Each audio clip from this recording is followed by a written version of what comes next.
Welcome to Allen Adventures 4x4, guys. I'm Dave, and today we're actually going to show the interior of the vehicle. In the North Carolina mountains, I was trying to do an interior and exterior. The exterior was becoming quite long and quite extensive. I wanted to do a separate video for the interior of the vehicle. So today I'm going to try to go ahead and do that, go over a couple of different items that I've done throughout the build. So guys, come on through.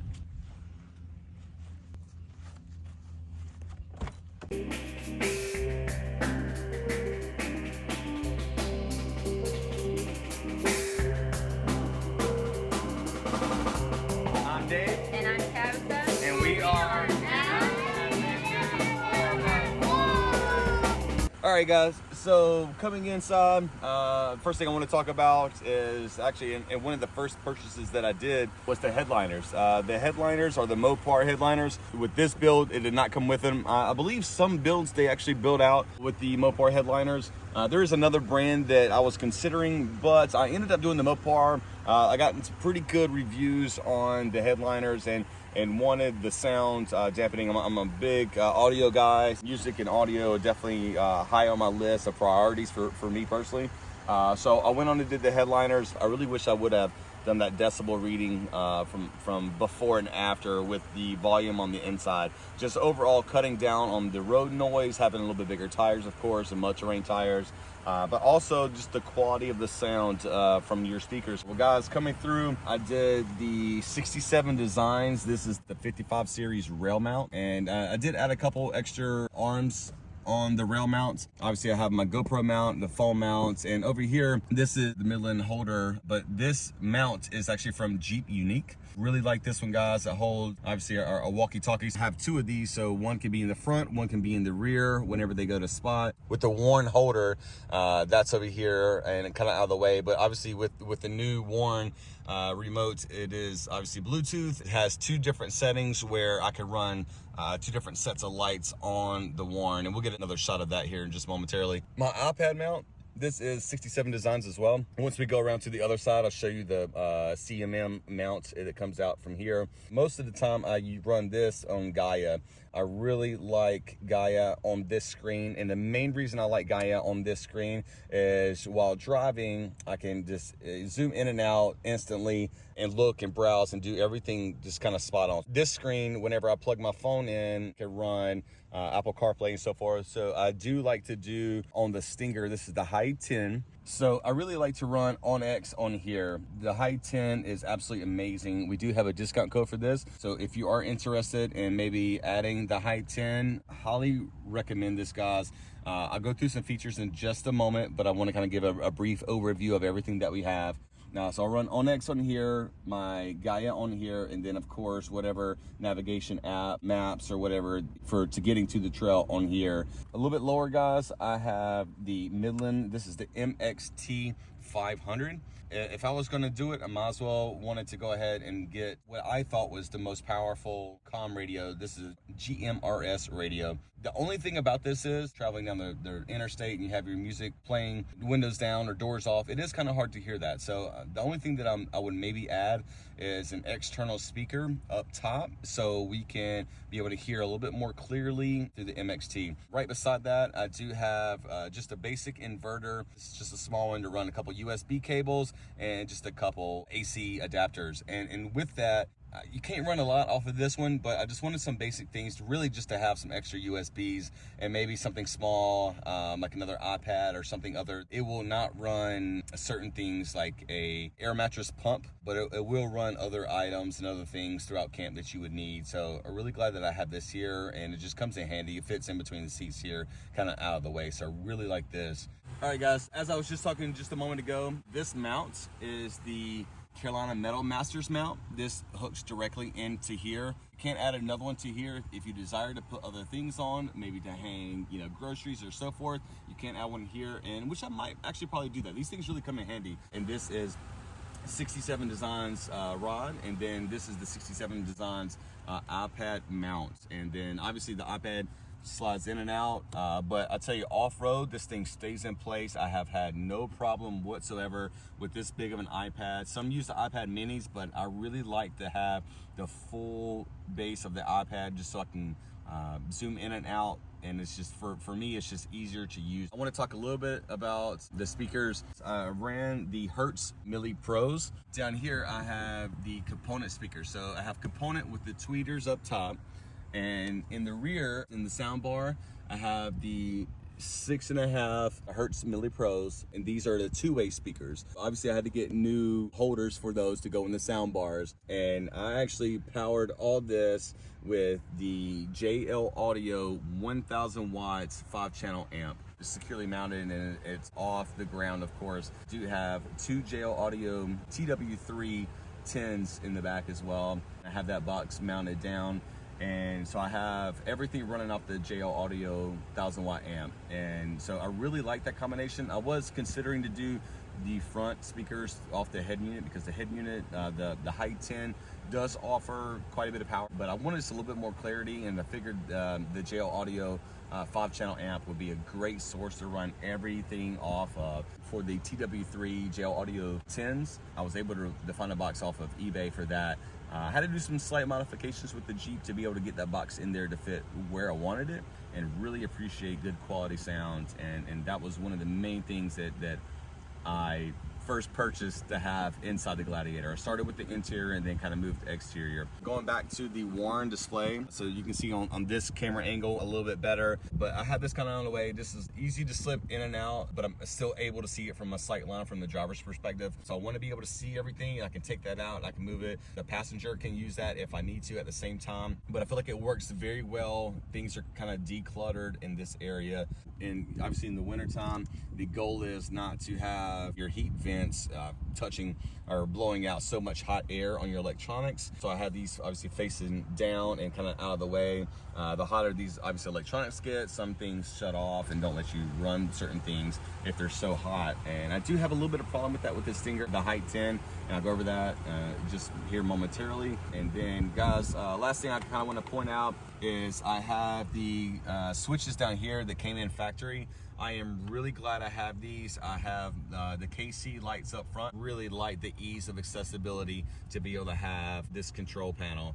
This thing works out great. I am so glad that this came with this model. The only thing that I would maybe consider doing, having the S-Pod and maybe having that a little bit later once I start having roof rails and the rooftop tent and so forth that have surrounding lights. I might max out that control panel, so I might have to go for the S-Pod or something similar or something of that nature to be able to have a little bit more switch capability. I will probably run maybe my surrounding lights and my front flex era 4s on there, or ditch lights or something. I run that off of the winch itself, and I have those controls here. And realistic, I do have 6 switches that I can use and utilize, so I really like that. Guys, I do want to go into a little bit of small detail with the Heigh 10, so let's go ahead and do that.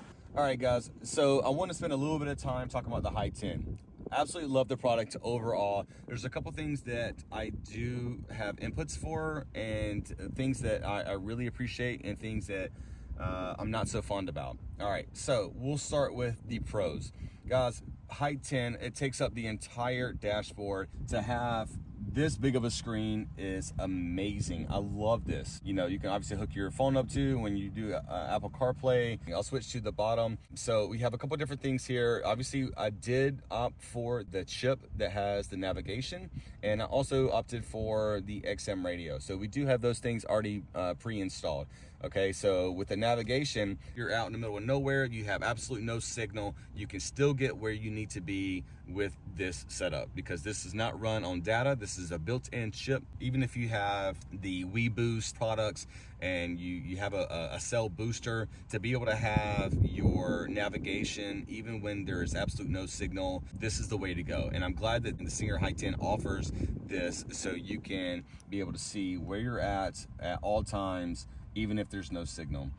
So really glad I did that. This thing is amazing as well. This obviously has your pitch and roll, which I utilize a lot, and you have seen this in a couple of my off-road videos. Vehicle info, I have the Z Automotive Taser, so I have my air pressure monitors, I have that turned off, but because I go down to 10 PSI, I just didn't want that indication popping up. I got tired of seeing that indication, so I turned these off. You do have your main vehicle information, your camera source here, your your coordinates, altitude, and so I really enjoy the main basic vehicle info.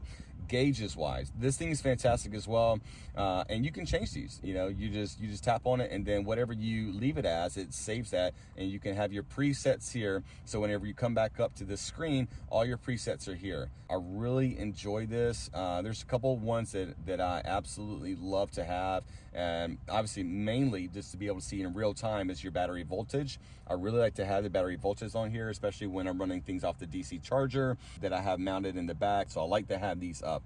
Performance wise, if you desired, obviously you can do your 0 to 60 and so forth, and this has your last. If you had the 392 swap, your braking, so forth. So anyways, off-road, this is the main one that I was referring to, the one that I use the most. I have that here. Drivetrain, it obviously shows the tire angle, transfer case as well, and then all your settings and so forth. So I really like to have the ease of accessibility on the Stinger Heigh 10. It's just amazing. All right, so going back to it, we'll go back to the home screen. Looking at some of the other pros is the camera system. Now, we opted for the cameras to be on the side, so I have the side cameras, and I also have the camera in the rear. With that, so whenever I turn on my turn signal, it shows that side camera. So if I'm turning left, I can turn on left turn signal, and it shows everything on that left side through here. Whenever I put on the RSI Smart Cap, I do have some major blind spots. So I can put my turn signal on, I can obviously check my blind spots personally, and then I can come back and just confirm that with the screen, and just to make sure that I have the lane is open for me to merge into. So I really like that. And you can have the front camera as well, so whenever you're going off-road over a rock or something of that nature, you can see exactly where your tires are. I don't have that personally. That's maybe something that I will consider in the future, but I don't have that as of now. All right guys, I want to go over a couple of the cons, and yes, we do have a discount code for Stinger, but I do feel like I need to point out some of the cons that I have. I'll start off with the cameras. It being in the wintertime, or if you live in the northern states where it's colder longer and you have your heat running. Now, I'm not sure if this is the Jeep thing. I'm not sure if it's an install thing, but whenever I turn on my turn signal, it is supposed to come up as the left screen. Now, whenever, as you can see, my heat, I do have my heat on, and I do have my vents turning away from the screen. I assumed that the wires or the head unit is getting too hot and it's not turning it on. Now, during the summer months when I'm running the AC, I never have this problem. Never have this problem. So, and then I turn the turn signal off, and obviously here it is. So I'm not sure again if it is a Jeep thing, if it's an install thing, or if it's a head unit problem, a Stinger Heigh 10 problem.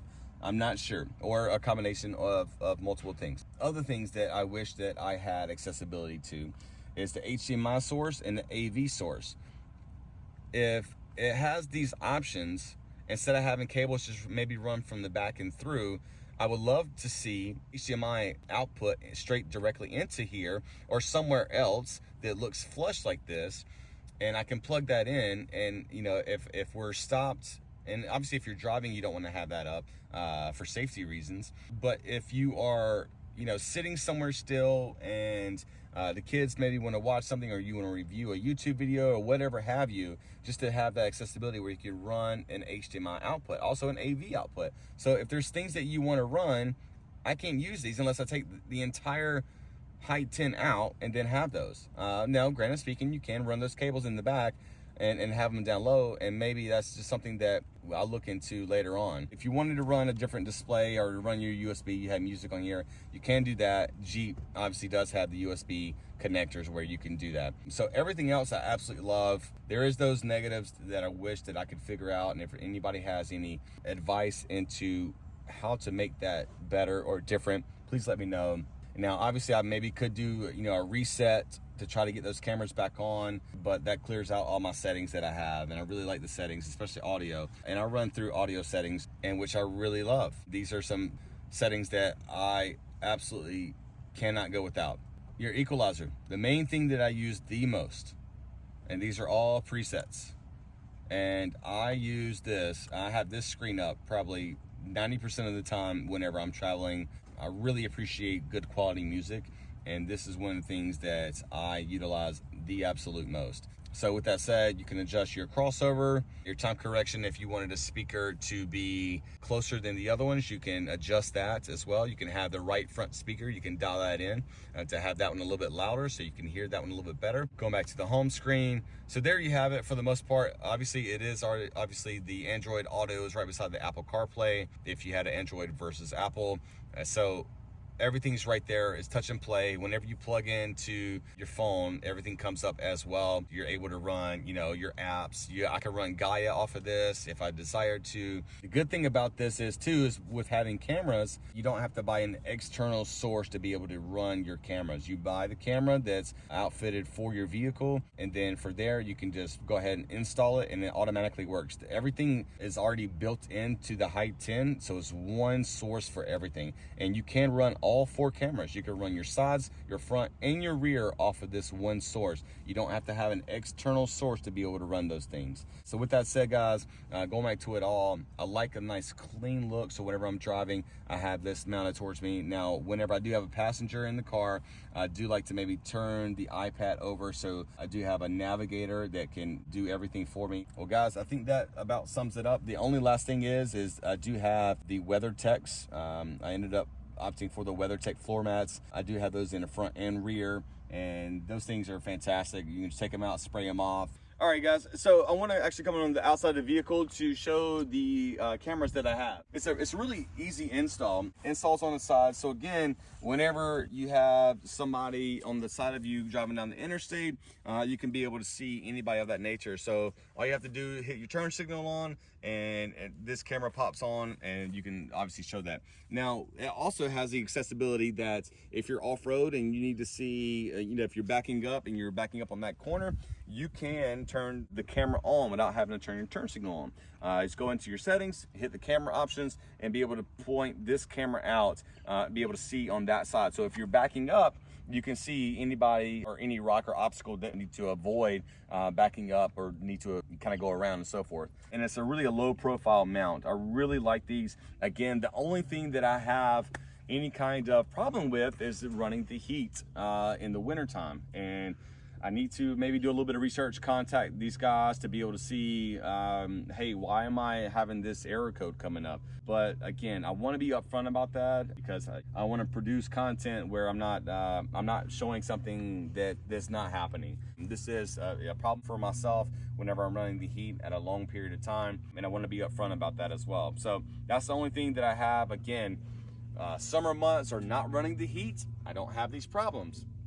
Coincidence? I'm not sure, but I want to say I've linked those things together. Now, with that said, last thing I kind of want to point out, guys, is recovery gear, and I do have the ARB presser that I use quite often that you guys have seen in my videos. Sometimes I'll run that inside, but we do have 2 kiddos, so we do have their car seats in at the time. Recovery gear, so if I need to get those things out, I'm able to. Obviously, you're looking at WeatherTech floor mats as well, and then I have the sub box bolted down as well. So the only thing I had to do about that is I had to take out the storage box that was up under there, and I had to use the diamond blade saw to take out one of the screws that was holding the box in there, and I was able to mount the sub box in there.